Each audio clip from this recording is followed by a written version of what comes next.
शिवसेनेचा गड कसं म्हणू शकतो आपण? आपल्यासोबत नवनीत राणा जी आहे त्यांच्याकडून आपण जाणून घेऊ. ताई काय सांगाल? नवनीत राणा ताई काय सांगाल? आज ज्या पद्धतीने जे आहे मतदान करताय, काय आव्हान करणार तुम्ही मतदारांना?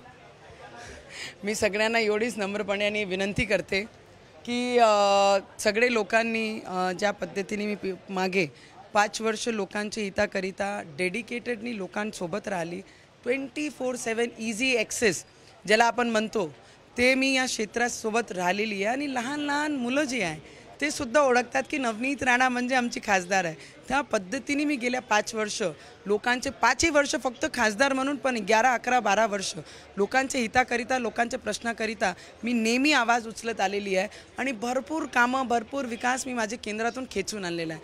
मेंबर ऑफ पार्लमेंट युजली लोकांना पहिले पार्लमेंटमध्ये दिसायचे, आता नवनीत राणा अशी आहे गल्लीत दिसते आणि दिल्लीतही दिसते. त्या पद्धतीने मी 5 वर्ष काम केलं आहे.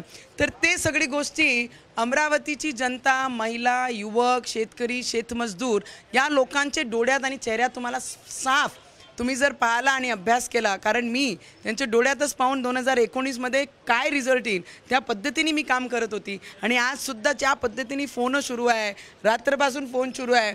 आमचं मत फिक्स आहे, आम्ही कोणाला टाकणार आहे, देशाच्या हिताकरिता आम्ही मतदान करणार आहे. हा काही कॉर्पोरेशन इलेक्शन थोडी आहे. देशाला 10 नंबरपासनं 3ऱ्या स्तरावर आणणारे, 5व्या स्तरावर आणणारे आमचे देशाचे प्रधानमंत्री नरेंद्र मोदीजी करीत आहे. या लोकांना चांगल्या पद्धतीने जाण आहे आणि तेच घेऊन लोक मतदान करताय. शिवसेनेचा गड राहिलेला आहे, भाजपचा गड होण्याचा तुम्ही आता प्रयत्न करताय, काय सांगाल? शिवसेनेचा गड कसं म्हणू शकतो आपण? कारण गेल्या 2 टर्म जे मी अनुभव घेतलेले आहेत ते मोदीजींची लाट, आणि जेव्हा ते होते तेव्हा एवढीच फोटो त्यांच्या नेत्यांची लावत होते आणि आमचे नरेंद्र मोदीजी एवढी मोठी फोटो लावायचे. तर नरेंद्र मोदीजींची लाट होती म्हणून इथे त्यांचं गड म्हणून ते दाखवत होते. गड असतात तर यावेळीच त्यांनीच ही सीट मागितली असती, पण त्यांना माहीत आहे हे गड फक्त मोदीजींच्या नावाने ते निवडून आले. इथे जेव्हाही आले तर या पद्धतीने यावेळीस आपण त्याच काम करत आहे. आणि पहिले 2019मध्ये एकटी होती, पण तेव्हा माझी मतदार माझ्यासोबत होते. आणि आज मतदार जे मोदीजी म्हणतात आहे की हा देश माझा आहे आणि देशाचे लोक माझा परिवार आहे, आणि ते व्यक्ती नरेंद्र मोदीजी आज ते सुद्धा माझ्यासोबत आहेत. मला वाटतं की मी खूप पॉझिटिव्ह ॲटिट्यूड घेऊन बाहेर आहे. खालच्या पातळीवर तुमच्यावर टीका झाली आहे, मुंबईतून आलेल्या काही लोकांनी केलं, उद्धव ठाकरेंना इथं सभा घ्यावी लागली, काही जणांनी चूक झाली ती सुधारा, अशा सुद्धा आव्हान. मी एवढंच सांगू शकते की मी खूप छोटी कार्यकर्ता आहे आणि खूप सामान्य परिवारातून आहे. जेवढेही मोठे नावं आपण घेतले त्यांना सगळ्यांना राजकीय खूप मोठा वारसा आणि पिंड आहे. मी त्याच्यातली नाही आहे. मी माझी सैनिकाची मुलगी आहे आणि एक सामान्य परिवार जिथे रवीजींनाही कोणताही पॉलिटिकल बॅकग्राऊंड नव्हता आणि ते स्वतःच्या पायावर उभे राहिलेले त्या परिवारातून मी बिलॉंग करते. तर या अमरावतीची जनता जी आहे त्यांना चांगल्या पद्धतीने माहीत आहे त्यांना कोणाला सपोर्ट करायचा आहे.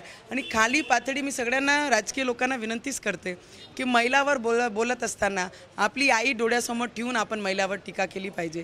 कारण राजनीती करणारे लोकांनी 25 लाख लोकांना रिप्रेझेंट करत असताना आपण आपली मर्यादा, आपली संस्कृती सोडली नाही पाहिजे. त्याकरिता राजनीतीमध्ये आपण काम केलं पाहिजे. संस्कृती, विचारधारा सोडून एक महिलावर खालची पातळीवर जाऊन टीका करणं हा खूप जीवनामध्ये सगळ्यात वाईट गोष्टी जर अनुभव येत असेल तर या पद्धतीने. कारण आम्ही जेव्हा बाहेर काम करतो लोक मग त्या दृष्टीने आम्हाला विचारत असतात. घरात आल्यानंतर सासू सासरे विचारतात, लहान मुलं विचारतात. तर कुठे ना कुठे ती गोष्टी मनाला लागण्याजोगती असते. पण आम्ही मैदानात आई जिजाऊच्या विचारावर चालणारे लोक आहे. आम्ही मैदानात आई सावित्रीचं नाव घेऊन उतरणारे लोक आहे. आम्ही मैदानात आई रमाईचं नाव घेऊन, अहिल्याबाई होळकरचं नाव घेऊन या मैदानात उतरणारे आहे. तर जेवढे संकट आले त्याला सगळ्यांना फेस करून पुढे कशा आपण गेलो पाहिजे, तर या सगळे महिलांना आदर्श घेऊन, आमचे देवतांना आदर्श घेऊन मैदानात उतरते मी. यशोमती ठाकूर यांनी आरोप केलेला आहे की वंचितच्या उमेदवाराला जे आहे रवी राणाजीने पाठबळ दिलं, आर्थिक पाठबळ दिलं, फायनान्स दिलं.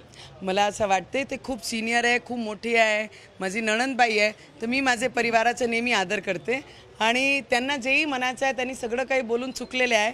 तर मग त्यांच्या उमेदवाराला मी शुभेच्छा देते. प्रहारने उमेदवार दिलेला आहे, काय सांगाल? प्रहारने उमेदवार दिला, कुठे शिवसेनेत उमेदवार हा वेगळी गोष्ट आहे, पण ते माझे जिल्ह्यातले सगळे लोक आहे. इलेक्शन 6 वाजेपर्यंतच आहे. सगळ्यांना माझ्या मनापासून शुभेच्छा. शेवटचा प्रश्न, काय निकाल असेल, काय लीड असेल? माझ्या चेहऱ्यावरून पाहून घ्या.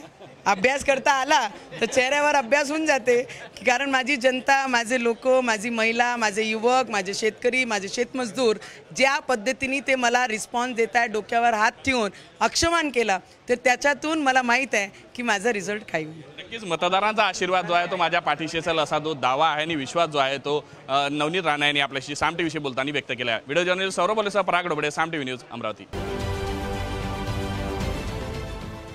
देश विदेशातील प्रत्येक घडामोडींचे लाईव्ह अपडेट मिळवण्यासाठी आता साम टीव्हीच्या सर्व सोशल मीडिया प्लॅटफॉर्मला लाईक, फॉलो आणि सबस्क्राईब करा. तसंच सर्व नोटिफिकेशनसाठी बेल आयकॉन प्रेस करायला विसरू नका.